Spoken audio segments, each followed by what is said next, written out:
Hey everybody, how's it going? So, final video on the solid principles, and the last principle we're going to be looking at here is dependency inversion principle. Now, before I go too far, the dependency inversion principle is not, and I must repeat, is not dependency injection.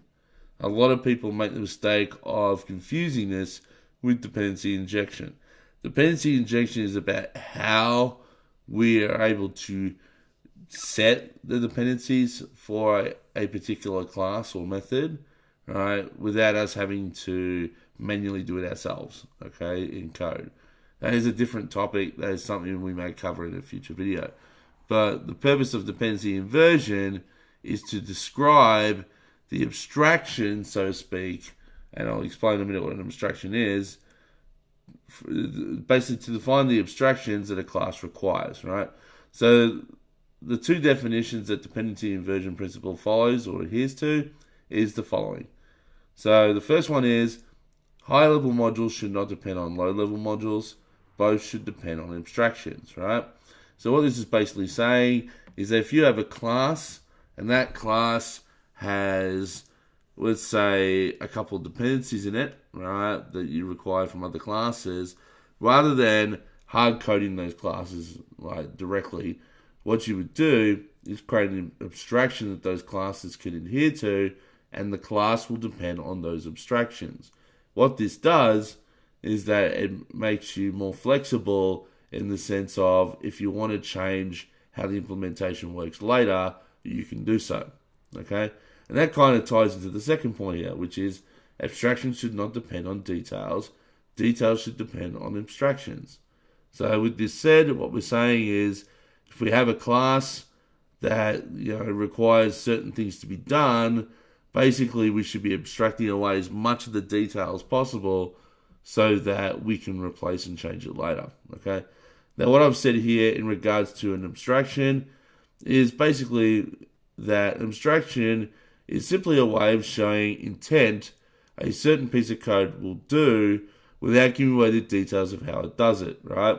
So the example I'm going to show in a minute is to do with how we got the data from a data provider and also how we were able to format that using abstractions, right?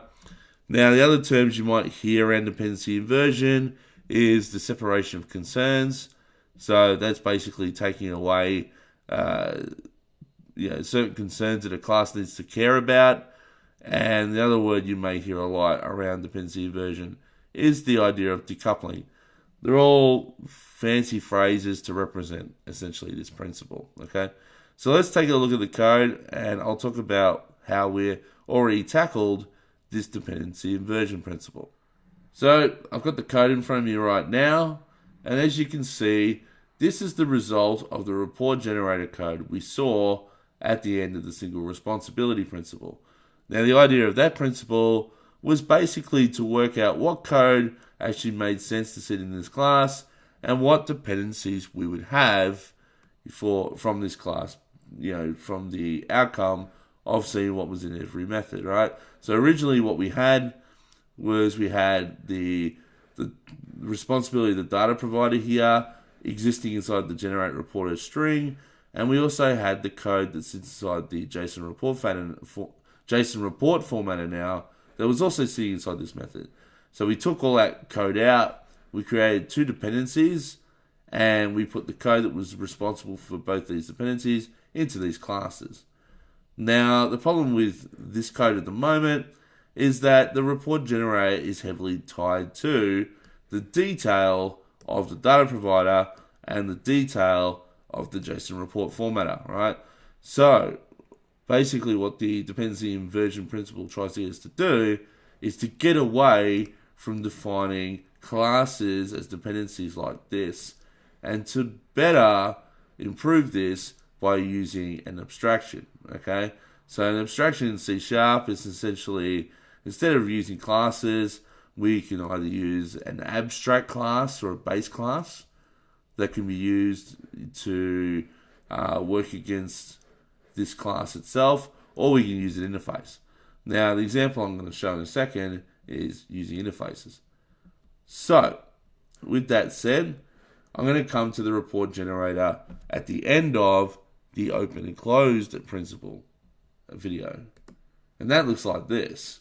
So if you remember, we wanted to open this method for extensibility, but close it for modification. So we went and we created these two interfaces so that if in the future we want to extend the behavior of this function by getting data from different providers or by formatting using different formatters, we created these two interfaces and passed them into the method. What we've also done as a part of this is now we've inverted the responsibility of what this method needs to two different abstractions. So this interface is not only an extensibility thing, it's also an inversion of the dependency. We now no longer depend on the data provider class, but we depend on instead and something that represents this iData provider. Now, if we look at the data provider in this particular project, which happens to be called the in-memory data provider, this is actually using the iData provider abstraction, and then it implements its own behavior, right? But to the report generator over here, it doesn't know anything about the in-memory data provider, right? So that is the point of abstractions. This iData provider is an abstraction that can later on be used by the in-memory data provider, or it could be used by a SQL data provider, or whatever kind of data provider we need in order to get the job done for a particular piece of code that will call this function, right? Same with the formatter. We have this iReport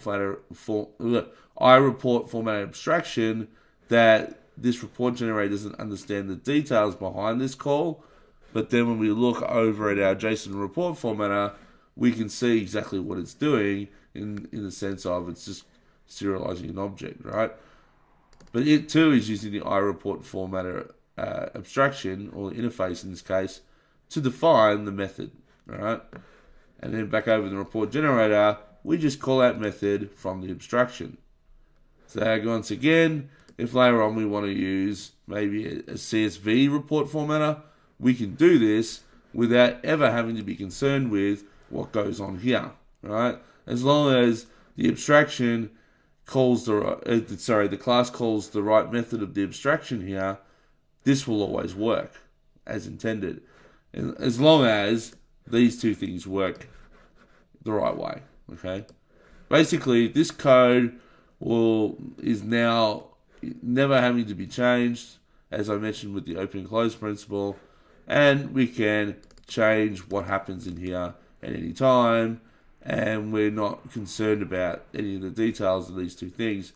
We just know we need to call them. Okay, hopefully that gives you an idea of how inversion of dependencies work, because essentially that is all I need to talk about in this video. Because the one thing about dependency inversion principle is that if you abide by the first two principles of the solid principles, which is the single responsibility principle and the open close principle, what you actually end up doing is affecting the fifth principle, which in our case here is dependency inversion principle. So that's it for this video and for this series. Hopefully you've got a better understanding now of what the solid principles are. I encourage you to have a read anyway of, if you're not interested in my code here, you can look at my article, which I'll put up in a second, or you can read for yourselves. Okay, there's always plenty of content out there. Wikipedia defines it pretty well. I'll put the link of my LinkedIn article in the description. But yeah, that's it. That's all you really need to know about the solid principles. If you've got all this down, then hopefully you'll start building software a little bit better than what you have previously. So thank you, everybody. Thanks for listening. I'm going to go to bed. It's 2:30 or 2:41, I should say, a.m. in the morning. And I've got to edit this video, and then I go back to sleep. So thank you, and I'll see you all later. Bye for now.